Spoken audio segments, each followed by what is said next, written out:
Terdakwa Ana Agung Uke Panji, Ketut Subagiyastra, dan Komang Suwana diancam hukuman pidana mati terkait kepemilikan sabu 35,1 kg senilai 56 miliar rupiah. Hal itu disampaikan dalam sidang secara daring di Pengadilan Negeri Denpasar Kamis 28 Juli.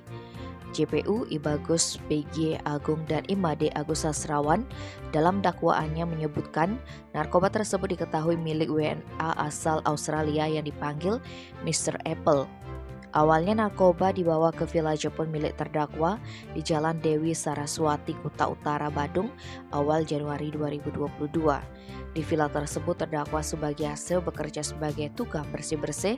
Mr. Apple sendiri diketahui penyewa kamar nomor 1 selama 5 bulan dari Januari hingga Mei 2022 dengan harga sewa 50 juta rupiah, tapi baru dibayar 20 juta rupiah. Kasus narkoba berbagai jenis ini berawal dari kedatangan mobil FVV pada Februari 2022. Sang sopir lantas menanyakan keberadaan Mr. Apple kepada Subagiyastra yang selanjutnya diarahkan ke kamar nomor 1. Beberapa saat kemudian sopir dan Mr. Apple keluar dari kamar dan mengambil bungkusan warna putih dari dalam mobil. Bungkusan itu langsung dibawa masuk ke dalam kamar, setelah itu sopir pergi. Pada akhir Februari, Mr. Apple pulang ke negaranya sambil meminta Subagiyastra tidak masuk ke kamarnya. Namun pada bulan Maret, Subagiyastra sempat masuk ke kamar Mr. Apple guna membersihkan kamar. Tanpa diduga, Subagiyastra membuka tutup tong kayu warna coklat yang di dalamnya ada bungkusan teh Cina warna emas bertuliskan Guanying Wang. Karena penasaran, Subagiyastra membuka bungkusan tersebut dan ternyata di dalamnya berisi kristal bening diduga sabu. Selain itu juga ditemukan berbagai paket ekstasi, ganja, dan psikotropika. Subagiyastra pun menelpon terdakwa selaku pemilik villa. Terdakwa AA Panji lantas menyuruh Subagiyastra merapikan dan menyimpan kembali semua barang terlarang itu sambil menunggu Mr. Apple kembali dari Australia. Setelah merapikan, beberapa waktu kemudian Subagiyastra berpikir untuk memanfaatkan barang haram tersebut untuk mendapatkan penghasilan tambahan. Keesokan harinya 16 Maret, Subagiyastra kembali masuk ke kamar sambil mengambil 3 bungkusan berisi ganja. Barang itu lalu disimpan di dalam kamar nomor 2. Kemudian Subagiyastra menelpon terdakwa Komang Suwana.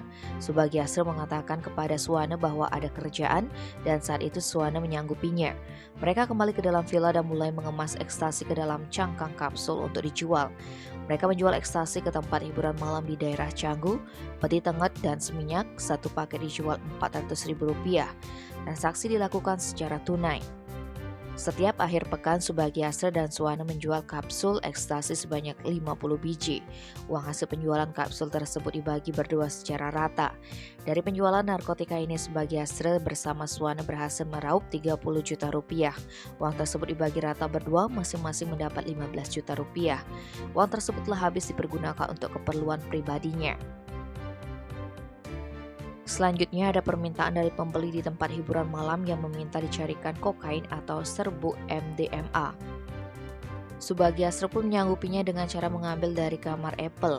Serbuk narkotika itu dikemas kecil-kecil. Pada 8 April, tim dari Ditres Narkoba Polda Bali melakukan penangkapan dan penggeledahan terhadap Subagiyastra dan Suwana di depan villa. Saat ditangkap, mereka membawa 10 paket kecil kokain dengan berat 8 gram neto dan 9 paket plastik klip kecil MDMA seberat 7,38 gram neto. Polisi juga mengamankan ekstasi dan narkoba jenis lainnya di kamar villa dengan berat total puluhan gram. Kemudian menangkap pemilik villa Jepun bernama Gung Panji karena yang bersangkutan juga mengetahui jika dalam kamar tersimpan narkotika. Dalam dakwaan, JPU mengancam para terdakwa dengan hukuman pidana mati. Tim Bali Express melaporkan.